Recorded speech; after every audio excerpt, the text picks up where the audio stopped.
cette question à Medusa. Et j'aimerais, s'il vous plaît, je ne suis pas venu, comme elle dit, discuter, mais je suis venu afin d'éveiller les consciences.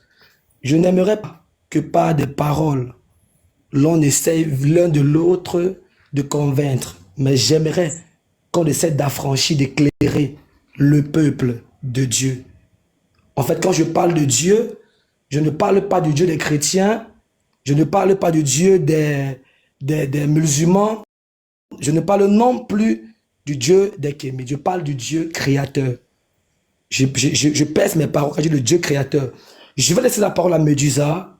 Je veux qu'il me dise et qu'il me donne deux arguments clairs de pourquoi il soutient la thèse par laquelle Dieu n'existe pas. Ok. Je vais Voilà, mettre le c'est ma temps. question. Je vais mettre le temps 5 minutes. Medusa, tu as la parole. De la nature que l'on peut observer. Et toute la nature, il est démontré en physique quantique que tous les atomes qui composent l'univers sont eux-mêmes composés de points d'énergie. Donc l'énergie est ce qui est à la base de toute la nature. Et nous tous, nous sommes faits d'énergie. Par contre, votre Dieu, qui est un être soi-disant omniscient, omnipotent, omniprésent, qui parle soi-disant à des êtres humains, qui a envoyé des soi-disant personnes qui prétendent parler en son nom, est un mythe. Il n'a jamais existé. Ton Dieu qui autorise la pédophilie dans la Bible, dans le livre de 2 Rois chapitre 4, verset 32 jusqu'à 35, la même chose est autorisée dans Nombre chapitre 31, du verset 16 jusqu'à 18. Ton Dieu qui autorise l'esclavage partout dans la Bible, je ne pense pas dans Lévitique par exemple chapitre 44, du verset 46 jusqu'à 47, mais aussi dans les livres du Nouveau Testament, aussi, parce qu'il n'y a pas que dans l'Ancien Testament où l'esclavage est autorisé.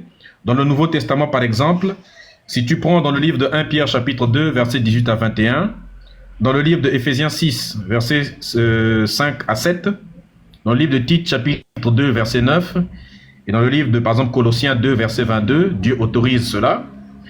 Ton Dieu autorise, par exemple, de faire du mal, et d'ailleurs qu'il dit que c'est lui-même responsable de tout le mal qui se passe sur terre, Ecclésiaste chapitre 7, verset 14.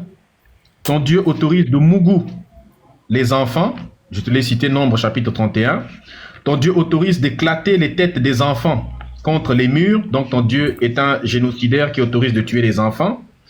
Nous sommes dans le livre de Hébreux, n'est-ce pas, de Psaume, pardon, chapitre 137, verset 9.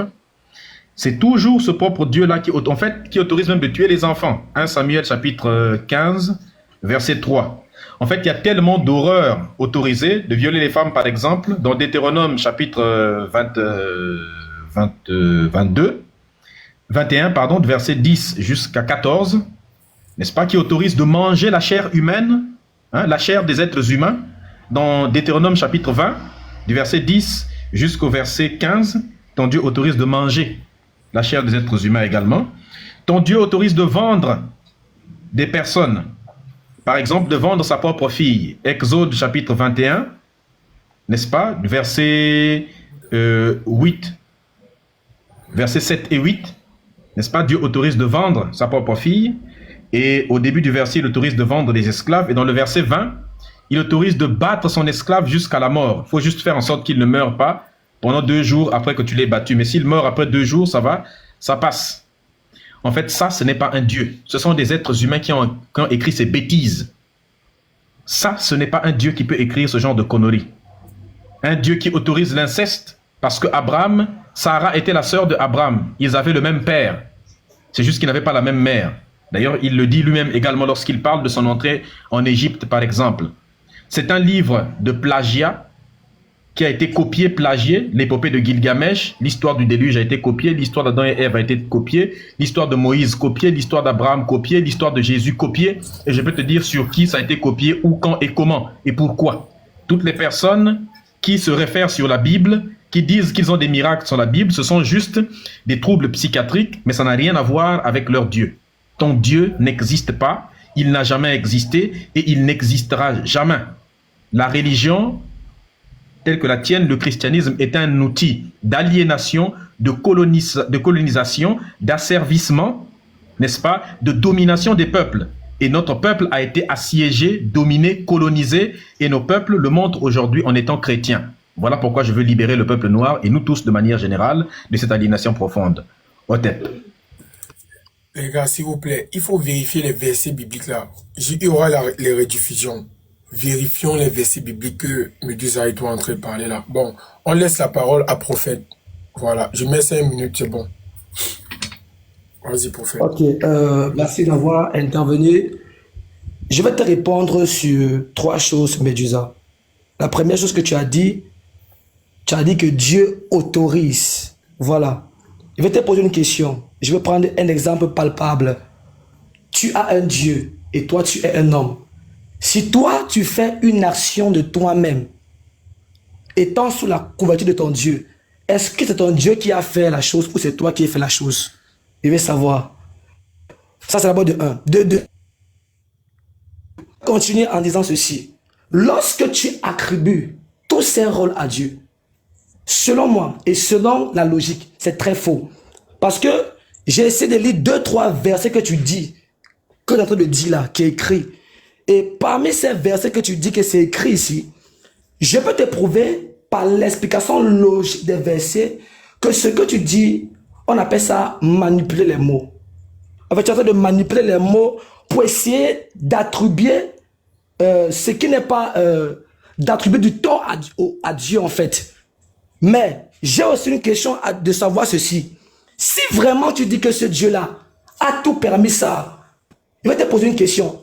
Est-ce que c'est ton Dieu qui est pareil, qui est bon, qui est vrai? De tous ces textes que tu as donnés, que tu as lus, je les ai tous étudiés. Et toutes ces attitudes qui ont été reflétées n'ont pas été données par Dieu, mais par des hommes. Ça veut dire quoi? C'est des hommes eux-mêmes qui ont fait ces actions. Parce que, je prends un exemple, dans une scène de crime, celui qui a tué, c'est celui qui a utilisé l'arme du crime pour tuer. Amen. Il y a une différence entre, je te dis, tue la personne-ci, et que toi-même tu prends le couteau, tu tues la personne. Il y a une différence. Bon, c'est ça la différence.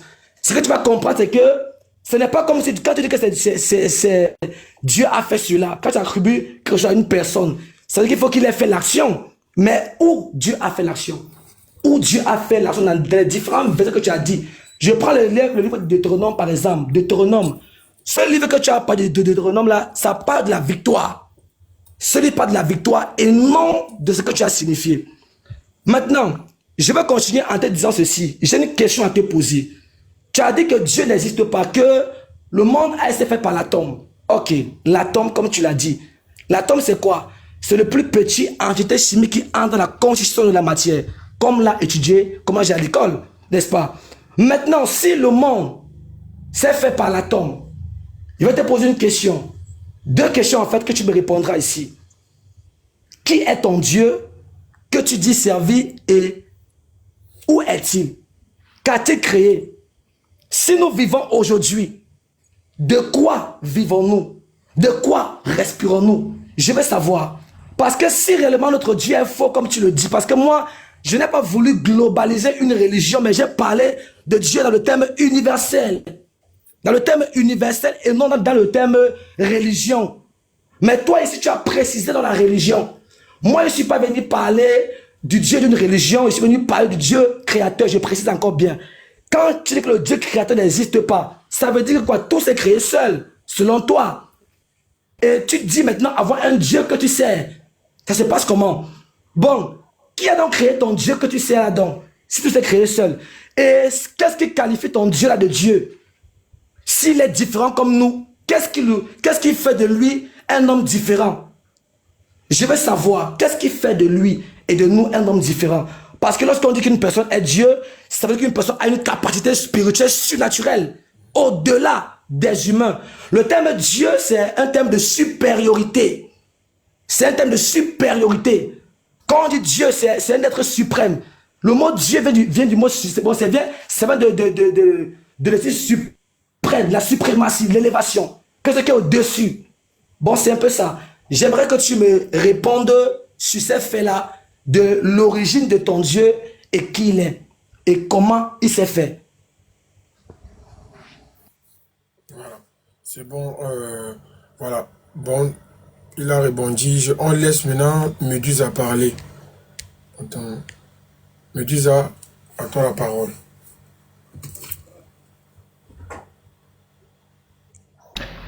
Oui, alors, il a dit, au début de ton argumentaire, tu as dit, Dieu autorise. Et tu as été contre le fait, quand j'ai dit que c'est Dieu qui autorise, tu as dit non, ce n'est pas Dieu qui autorise, c'est l'être humain qui l'a fait. C'est parce que tu ne comprends pas ta propre Bible. Philippiens chapitre 2, verset 13. Voici ce que ton propre Dieu dit dans la Bible. Car c'est Dieu qui produit en vous le vouloir et le faire selon son bon plaisir. Donc, ce qui veut dire que tout ce que je fais, tout ce que les êtres humains font, c'est Dieu qui le produit. Je répète le verset. Car c'est Dieu qui produit en vous le vouloir et le faire. C'est-à-dire que si j'ai une volonté, par exemple, si je veux aller poser une bombe, c'est Dieu qui a mis ce vouloir en moi. Le faire, si je pars faire le fait de poser la bombe, c'est Dieu qui l'a mis en moi aussi. C'est lui-même qui le dit. C'est lui qui met la volonté et la réalisation. Et pour montrer que ce que je dis, parce que si on sort juste un seul verset biblique, on peut dire, ok, j'ai manipulé un verset. Un autre verset biblique confirme la même chose. Proverbe chapitre 16, verset 9. Le cœur de l'homme médite sa voie, mais c'est l'Éternel qui guide ses pas. Ce qui veut dire que, peu importe le projet que tu fais, finalement, c'est Dieu qui contrôle tout. Ce qui cadre également avec Ésaïe chapitre 46, versets 9 et 10, là où Dieu dit que tout est prédestiné et rien ne peut se passer sans sa volonté puisque c'est lui qui prédit tout à l'avance. Ça, c'est ce que ton Dieu dit à l'intérieur. Il ajoute dans Proverbe chapitre 19, verset 21, « Il y a dans le cœur de l'homme beaucoup de projets, mais c'est le dessein seulement de l'Éternel qui s'accomplit. » Autrement dit, c'est Dieu qui a la volonté suprême et seul son destin, ce qu'il avait prédit, peut se passer. Ce qui cadre aussi avec un autre verset, parce que je t'en citer autant pour te démontrer que tu ne connais même pas ta propre Bible. Lamentation chapitre 37, verset 38. Qui dira qu'une chose peut arriver sans que le Seigneur l'ait ordonné? N'est-ce pas de la bouche du Très-Haut que viennent tous les maux et tous les biens? Ça, c'est ce que dit le verset. Psaume chapitre 115, verset 3. Notre Dieu est au ciel. Il fait tout ce qu'il veut. Autrement dit, toute la volonté de ton Dieu s'applique. C'est ce qu'on appelle la plénitude dans ta définition, dans votre définition biblique. Donc la moindre des choses, c'est de connaître ta propre Bible. Donc quand tu me dis, oui, mais Dieu n'a jamais autorisé les gens de le faire, tu mens complètement. Puisque non seulement il l'autorise dans sa propre loi, parce qu'il faut savoir que ce sont des commandements. N'est-ce pas? Dieu demande dans la Bible d'observer ses paroles et de ne changer aucun iota ni aucun mot. N'est-ce pas? Celui qui change le mot, il le maudit dans le livre de Deutéronome et dans le livre d'Apocalypse. Puisque ce sont des commandements. Et les commandements sont faits pour être obéis à la lettre. Donc quand Dieu demande, par exemple, d'aller pragmatiser les enfants, quand il demande de mioler les femmes, il faut le lire. Dans le livre de Deutéronome, il l'a commandé. Je ne sais pas ce que tu as dit par « oui, mais ce sont des lois de victoire ». Je n'ai pas compris ce que ça signifie, ça ne veut rien dire du tout. Alors tu me dis, est-ce que mon Dieu à moi, il est bon? Non, prophète David. Mon Dieu à moi ne connaît ni le bien ni le mal. Mon Dieu ne connaît que l'équilibre et le déséquilibre, parce que mon Dieu, c'est la nature. Dans ma culture, avant que le blanc ne vienne m'apporter son livre qu'il appelle Bible, moi, mon Dieu, il s'appelait Nzambi, ce qui veut dire Nza, qui signifie l'univers, la nature, le cosmos, Mbi qui veut dire l'énergie. Donc Dieu, c'est l'énergie qui permet au cosmos d'exister, qui est le fondement, la base du cosmos. Et donc cette énergie-là ne connaît ni le bien ni le mal, ne connaît que l'équilibre et le déséquilibre. Les notions de bien et de mal, ce sont des notions qui ont été inventées par des êtres humains, par nos ancêtres, en se basant sur les notions d'équilibre. Tout ce qui apportait l'équilibre, ils ont désigné ça comme étant le bien. Tout ce qui apportait le déséquilibre dans une société, ils ont appelé ça le mal. Donc le bien et le mal est inventé par l'humain pour se calquer sur les notions d'équilibre et de déséquilibre. Donc tu dis, qui est mon Dieu? Je viens déjà de te répondre sur ça. N'est-ce pas? Mon Dieu, c'est la nature et la nature, c'est Dieu. Pourquoi? Parce que Dieu, c'est ce que nous sommes venus trouver. Nous sommes venus trouver la nature. Dieu, c'est ce qui restera après ma mort. Après ma mort, la nature va rester. Dieu, c'est ce qui est plus grand que moi. Qu'est-ce qui est plus grand que nous? C'est la nature. N'est-ce pas? Dieu, c'est toutes ces choses-là. Dieu, c'est ce que nous étudions. C'est là où nous trouvons toutes nos connaissances. Toutes nos connaissances, nous les puisons d'où? De la nature. Donc, quand tu dis de quoi vivons-nous? Pour répondre à ta question, eh bien, nous vivons de la nature, de l'eau, de la nourriture que nous mangeons, que nous trouvons dans la nature et nulle part ailleurs. Je peux cesser de croire en ton Dieu. Je peux brûler tous les livres saints qui existent, je continuerai de vivre. Mais si je détruis la nature, je me détruis moi-même aussi. parce que je vis grâce à la nature vit grâce à moi. Otep. Les gars, vous avez écouté Medusa. Voilà. Je sais pas, prophète voulait parler. Prophète, quand on met le minuteur, la personne parle d'abord. Et tu peux noter, après tu peux rebondir. En fait, je laisse prophète parler. Merci. Ok. Je vais répondre à Medusa, c'est ce qu'il a dit. Bon, tu as donné certains arguments bibliques en disant ceci. Tout se fait par la volonté de Dieu. Bon, maintenant, comment sais-tu que la volonté de Dieu, comment sais-tu que la volonté de Dieu, c'est de faire du mal? Pourquoi? Pourquoi te baser sur ce thème-là et dire et conclure? Ce n'est pas écrit que Dieu a dit que tu es. Non, tu as dit bien que Dieu a dit que tout se fait par sa volonté. Pas sa volonté. Ça veut dire que quand on parle de volonté, la volonté c'est quoi? La volonté n'est pas forcément ce que tu veux que ça soit. Mais la volonté, c'est d'abord, premièrement,